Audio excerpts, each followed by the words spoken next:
50년째 진문약국을 운영 중인 김병택 약사입니다. 혈관의 나이를 줄여 나를 살리고 내 몸 안에 흐르는 혈관의 건강으로 120세 천수를 누리는 인력으로 자연으로 몸을 돌아가게 만드는 법을 알리고 싶은 김병택 약사입니다. 사람뿐 아니라 우주의 모든 생명체는 태어나는 순간 자연으로 돌아가도록 프로그래밍 되어 있습니다.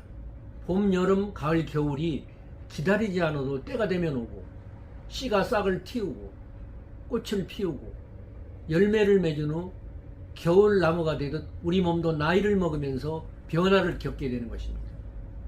이를 의학적으로 노화라고 하고, 나이 들어감에 따라 생명체의 각 장기 기능 혹은 그것들을 통합하는 기능이 저하되고 개체의 항상성을 유지하는 것이 불가능해지면서 마침내 죽음에 이르는 자연스러운 과정이라 정의합니다.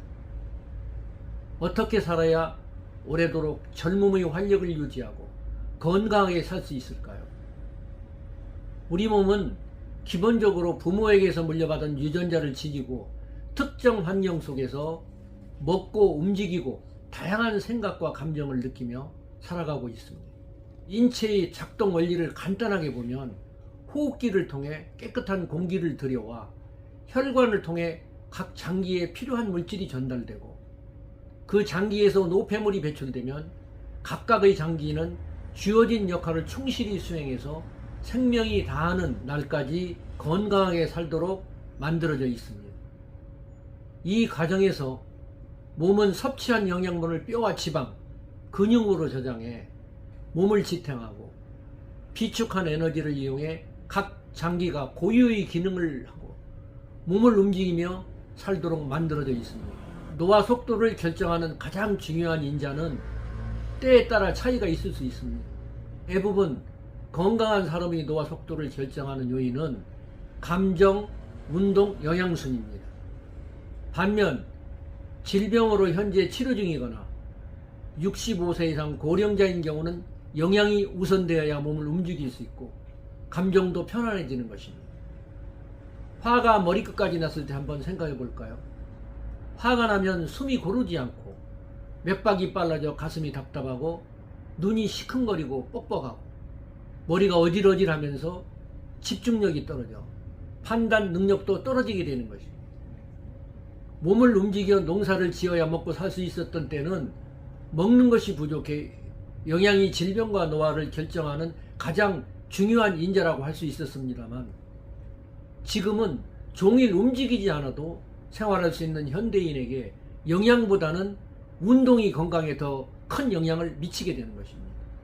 21세기로 들어가면서 우리의 기대 수명은 과거 어느 때보다 길어졌습니다. 즉 우리는 시간이라는 소중한 선물을 받은 셈입니다. 그러기에 지금 나이가 몇 살이든 간에 자신이 가진 모든 능력을 최대한 발휘해야 합니다. 우리 내면에는 우리가 상상도 못할 거대한 잠재력이 숨어 있어서 그 힘이 발휘되기만을 기다리고 있습니다. 앞으로 우리는 새롭게 변화하고 의미와 목적이 있는 삶을 살 수 있으며 모든 면에서 성장할 수 있습니다. 또한 우리의 인간관계는 더 깊어지고 재능과 능력, 자신을 대하는 태도에서보다 더 성숙해질 것입니다.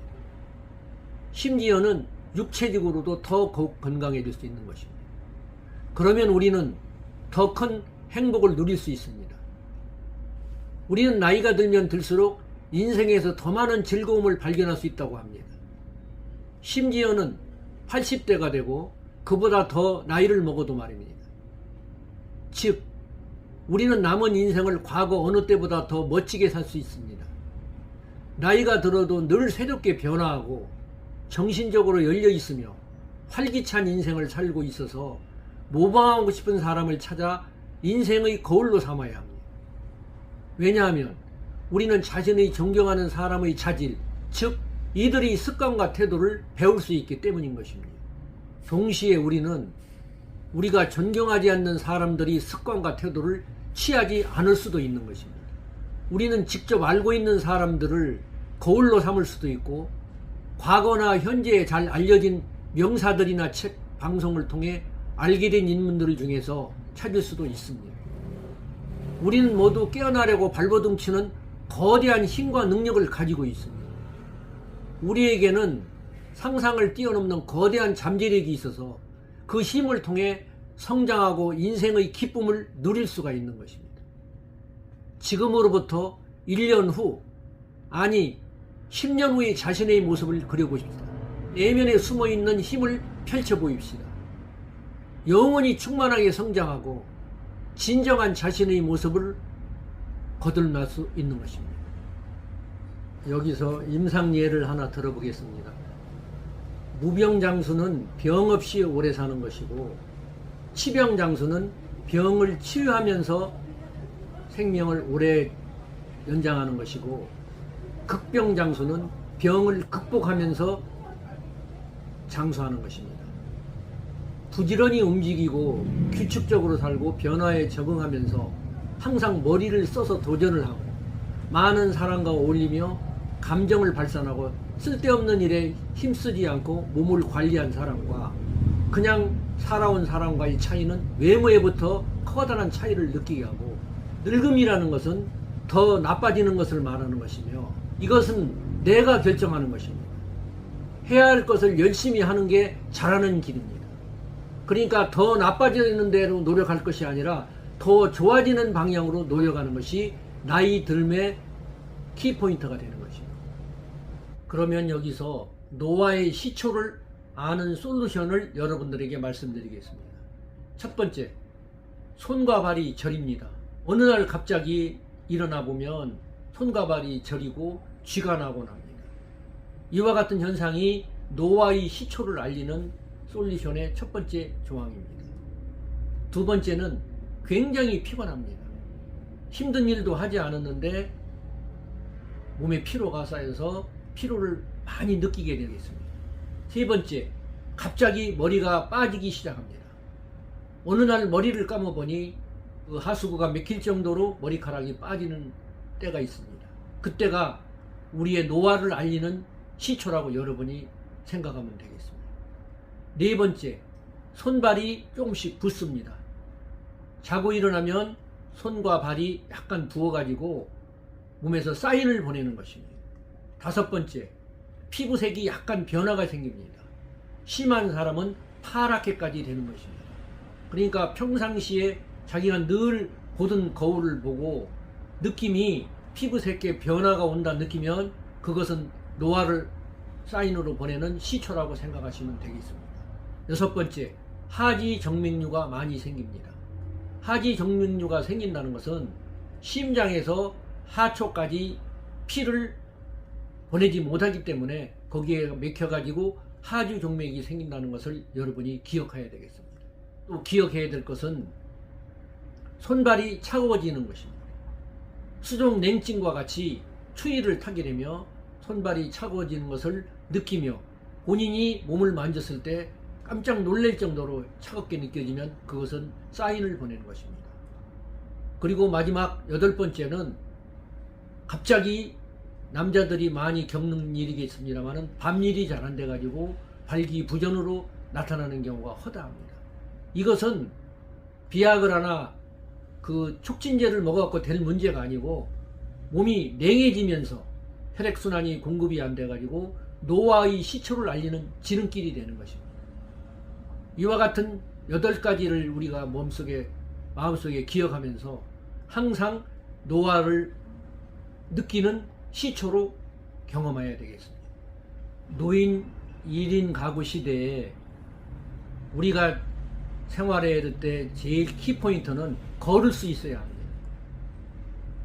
노화로 인한 근육 감소량을 막는 게 필요하고 매일 7,000보만 걸어도 근육 감소를 막을 수 있는 것입니다. 또 필요한 것은 유산소 운동입니다.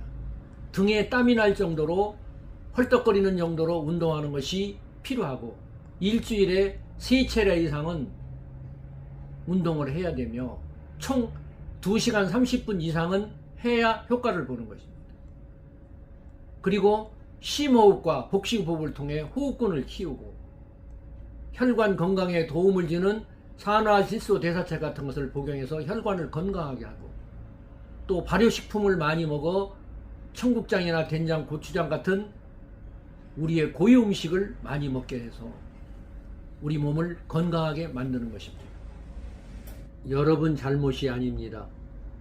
우리가 너무 많이 미안합니다.